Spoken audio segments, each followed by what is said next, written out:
Welcome. My name is Minesh Baxi. I'm the published author of 10 plus books and a speaker, author, and coach. But the favorite role that I have, that I really get excited about, is being a parent. And I love talking to wonderful parents as well, who are very dedicated in helping their families, teaching other people as well. And that's why I'm so excited to talk to Jeanine Yancy today. Jeanine, welcome. Hi, thank you, Minesh, for having me. So, Jeanine, you and I have some things in common, and we'll discuss that in a minute here as well. The first one, obviously, you're an entrepreneur. You've been well acclaimed as an awarded interior designer. So, tell me a little bit about your career.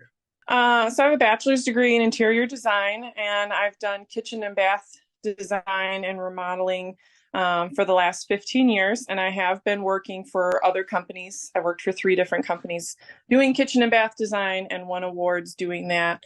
And I hosted webinars and have done blog posts and talks and trainings and things like that.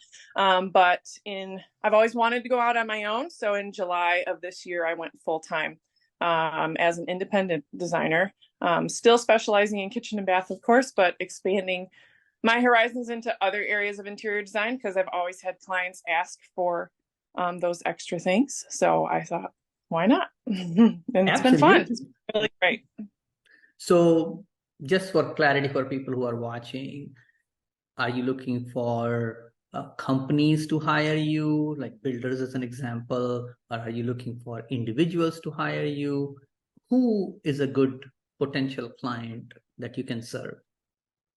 So I work with homeowners and with contractors. So for homeowners, I can help them create a plan, help them select everything and order all the materials and coordinate the deliveries and help with the communication with the contractor. And I can help supply them a contractor or they can hire their own contractor. And I just kind of help ensure that the homeowner understands what's happening, they're comfortable with what's going on, and help answer questions and ensure that the design that we came up with together is going to be what turns out into reality by the end. But also with contractors, I help save them time. So a lot of contractors don't have any training in sales and they don't want to help homeowners pick colors and materials. So I do all of that for them, keep them in the loop, get them the paperwork, and make sure all the materials are ordered and get to the job on time before they start the work. Whereas a lot of times, if you leave that up to the homeowner, that doesn't happen and it can cause delays. So I'm making the contractor's job easier and reducing stress for the homeowner. So I can help both. Very good. Thank you. So I'm sure there are going to be people listening, watching, who would be interested in hiring your services for interior Yeah, design, as you said. So let's switch the gear towards parenting. So I'm a parent. I have I've homeschooled my children. My daughter is 20. My son is 15. And parenting was always something very important for me. And just to give a little background, I'm sure you heard of the song Cats in the Cradle and the Silver Spoon. Mm-hmm. Mm-hmm. So I heard that song even before I had any children. And I did not want to be the dad who was never available, right? Right. There were other things pressing and more important, career or anything else, than my children. And thank God I heard that before. I was very clear and I was able to create that for my children as well. Mm-hmm. So that makes me very passionate about being a parent, right? What makes you so passionate about being a parent? Well, faith and family is very important to us as well. My husband and I grew up in the church. We still go to the church and are very involved in the church that we grew up in, and our parents still go there. So, for our kids to still go there and learn the values of the Christian faith and to see that their whole family follows that as well, and to have that time with extended family is so important. We're so grateful to live close to family and that the grandparents can help and the kids get to see them on a regular basis. So, and the values, they go to a Christian school as well. We just really, we knew that we didn't want them to go to public school. There's a lot of things that we didn't agree with or we found scary. And we really want them to have a strong faith because it teaches them to learn how to be selfless and to care and put other people first and to help other people. Where really that's where the value is. It's not all about self-love. Very true. And, some people, today's world is like, oh, you're putting children in a very small box. You're only talking about, like, example, Christian faith as an example. And what would you say to people is that not giving that foundation is really hurting children? How would you, because I see that way, and I'm assuming you do too. Yeah. Tell me. Yeah. Well, they're still so young and their minds, like there's so much they don't understand to expect them to be a light in public school, when maybe they're not, we can't assume they're Christians just because they're our kids and because we are Christians. They're still learning, and they're probably not saved yet, especially in elementary school. I know my oldest son is 10. He's saved, but my other two girls are 8 and 2. They're not saved yet, and there's still so much for them to learn, and their natural inclination is to be selfish. So they don't, it's a lot of pressure to expect. And if you put them in public school and you're trying to teach them that, it can be really confusing. I mean, my husband and I went to public school, and we still had a strong faith and we stuck to it, but I don't think that's common.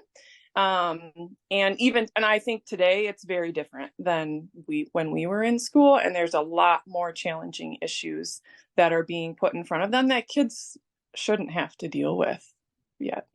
I totally agree with you. And I think a lot of people say, hey, you should give them that socialization and everything else, which, in some Yeah, degrees they're I going to run understand. into it no matter what. Their cousins go to public school and they're a little older. So, and just because they go to a Christian school and they're around Christian families they're still around non-Christian families too. And they're still going to get exposed to things. I mean, we still watch TV and movies. We try to be careful, but things still come up. We're still going to have those conversations and talk about why this or that or not. And, they're not completely sheltered. We're still living in the world, right?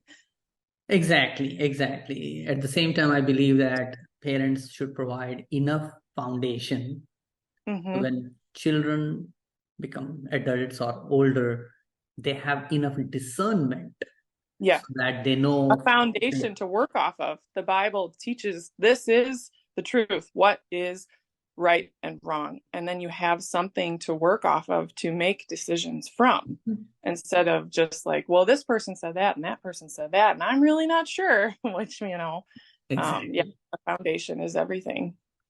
Good. So, talking about your children who are relatively quite young right now, Yes. what do you suggest in terms of career that you would give some tips or are planning for? I would love to hear, because obviously you're an entrepreneur, you're on your own, and that's a little different journey than what other people might have. So, how do you plan to prepare your children for a career? Well, we want them to know, there's not a right or a wrong way to go. Like, yes, they need to think about, and yeah, my kids are still really young, so we haven't dove deep into those conversations yet. My oldest, he's 10, like I said, and he's starting to like think about, oh, I'd like to do this or that and live here. And, and they say, I don't want kids. And like, well, but they can choose. And it's, maybe you go to college, maybe you don't go to college, maybe, and we try to encourage them to try different things. Try different sports and try different hobbies, and it's a lot of discovery right now at this early elementary age, and we'll just continue to encourage that as they get older. But I try certain times to, like, I've taken them to see jobs that I've done. I've taken them to job sites, and this is a kitchen mom did, and this is this, and to show them so they know what I do. To a certain extent, they don't seem super interested at this point, but that's okay. Maybe it incurs questions and maybe it doesn't. And I want them to see the value that does come from putting in hard work, doing your best, having integrity, and building relationships with people, and the value and the difference of what it looks like to work for yourself and what it can look like to work for someone else. And the differences, there's good and bad to both. I'm still learning a lot how to balance out, because it's only been, less than 6 months that I've been on my own. So finding the balance, because I went on my own to have the flexibility, to have the more freedom of time, to be able to go to all the school things and stuff like that. But it's still really hard, you know, like, because you still feel the responsibility to your clients. So, but like I said, we had talked earlier, is just making the little moment time. So when they are home, the kids are home, I need to do the dishes and do the laundry. Well, I try to take a short break in between and sit down with them, play with them, or watch that show with them for just a few minutes. And then I'll get back up and get some more stuff done. And prioritizing bedtime, that's really important to them. They really putting them to bed and praying with them and scratching their back or whatever, just giving that little bit, snippets throughout the day when you can. It really means a lot to them. So it's constantly working at finding balance and setting an example, right? Absolutely. I totally agree with you. So being a parent and having children, balancing life, money is an important one. Yeah. So what are some of the ideas, tips, maybe some, you might want to share with parents who are saying, hey, you send your child to Christian school. Obviously, that's more money than public school, right? Yes. As an example, trying to be an entrepreneur is a little different. So what are some of the foundation ideas you would give to parents as they are trying to be better stewards and also manage their money? So keeping track of what you're spending. So we did take the Dave Ramsey course, and we have paid off all of our debt. We are very careful not to go into debt. We're not going to go into debt for vacations or Christmas or anything. And we're even like doing some little remodeling on our house. We are going to save up and pay for that with cash, where it's not worth going into debt and having that stress, and then it just costs more in the long run.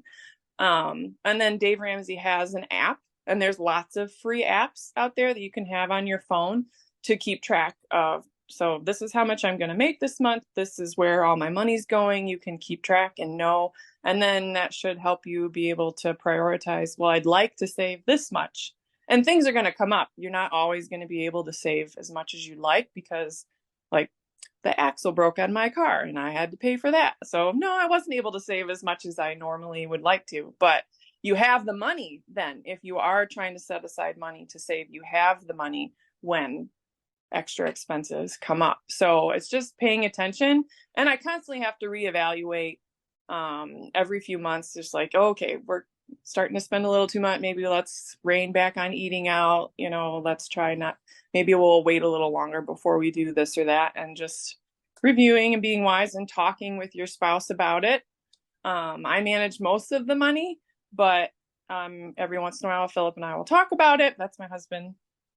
And he's like, oh, I didn't know we were spending that much on this or that. And I'm like, oh, so how can we scale it back a little bit so we could save more towards this other thing we want to do or get, so it's a constant, again, another constant balancing process, just kind of a daily exercise, just like maintaining your health, maintaining your body. Everything takes effort, a little bit of effort every day. Yeah. So the first foundation there is taking that sense of responsibility. Yeah. Paying saying attention. that, hey, I must be aware. Yeah. Otherwise, the default for all of us, whether it is health, money, spirituality, is to go down, right? It always is. Like nobody just says, hey, I just one day found and I had millions of dollars in my bank. Like, nobody has that, right? Or it's like, it takes time. I didn't really do anything to take care of my health and I'm so fit as ever before. Oh, I didn't pay attention to my marriage, but our marriage is fantastic. I don't think anybody has ever said that, right? No, right. And but investing for the future as well. I mean, we have retirement plans set up, Roth IRAs. We have 529 set up for our kids. We're not able to put in as like the full amount that they tell us we should put in to be able to have, millions and millions when we retire at this point, but we keep checking and putting in a little more as we're able to. So it's better to put in something rather than nothing. So I would talk to a financial professional, see what's recommended and where that would get you, but at least put in the minimum, at least put in what you can, and it'll still grow if you have it in the right kinds of funds, right? Being consistent, right? So there are three simple things. One is planning for the obvious, right? Planning for Right. the obvious is what, you want to buy certain things, save for Yeah. retirement, Yeah. You still need to be able to emergency live. fund, cars or whatever. So planning for the obvious, and some of Yeah. the obvious is short-sighted, not short-sighted, short-term, right? Short-term means Yeah. cars, maybe vacation or whatever else. The Right. other obvious is the long-term, which is the retirement as well. And the Yeah. third, which is not so obvious, is things can happen, right? Right. Medical emergencies Yeah. can happen, somebody can Insurance. die, stuff like that. Yeah.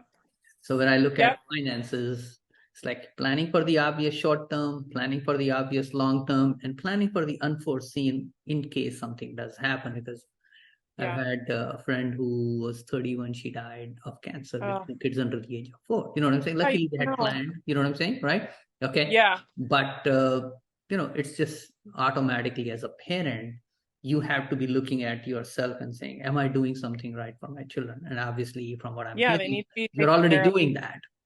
Yes. You're Yeah. already We've doing that. got wills set up. We have life insurance. So we know, if something were to happen, we know that the kids would be taken care of. Finances, things would be paid for. They know who they would stay with, all those things. And then my parents or whoever needs to handle that would have a record of that. Yeah, the sooner you do it, the easier as well. And then because the later, there's just so much more to keep track of or try to find. So the sooner, the better for sure. Yeah, I agree. My father died at the age of 90 with no will, Yeah. and it caused unnecessary issue because he had a property that there could be not agreement, and guess Mm-hmm. what? I think it is still lying vacant after 5 years. You know what I'm saying? It's like, Yeah. just doing those things early enough is much better than doing things later, which is exactly what's it. So, Yeah. Jeanine, before we wrap up, any last thoughts, comments you want to share? I would just I'm so grateful for how well God has blessed us with my business. Going out on my own is very, very scary. But I'm glad, I always try to, well, I won't know unless I try. So it's okay if I were to fail, if this didn't work out, there's still jobs, there's still careers. But if you have a dream and there's something that you want to do, you should try it, and it might amaze you and bless your family. And if not, then you'll learn from it still, and you can try something else. But I say, go for it. Absolutely. Of course, we always say, I wish I would have done it sooner, but Trust me, fear, I agree. yeah, timing, God's timing is perfect. Yeah, exactly. Exactly. Well, thanks, Jenny, for taking your valuable time. And I appreciate your values, your, focus as a parent and what you're trying to teach and, inculcate in them. So I respect that tremendously. Yes. Thank you so much, Minesh. Have a great Christmas. Thank you. You too.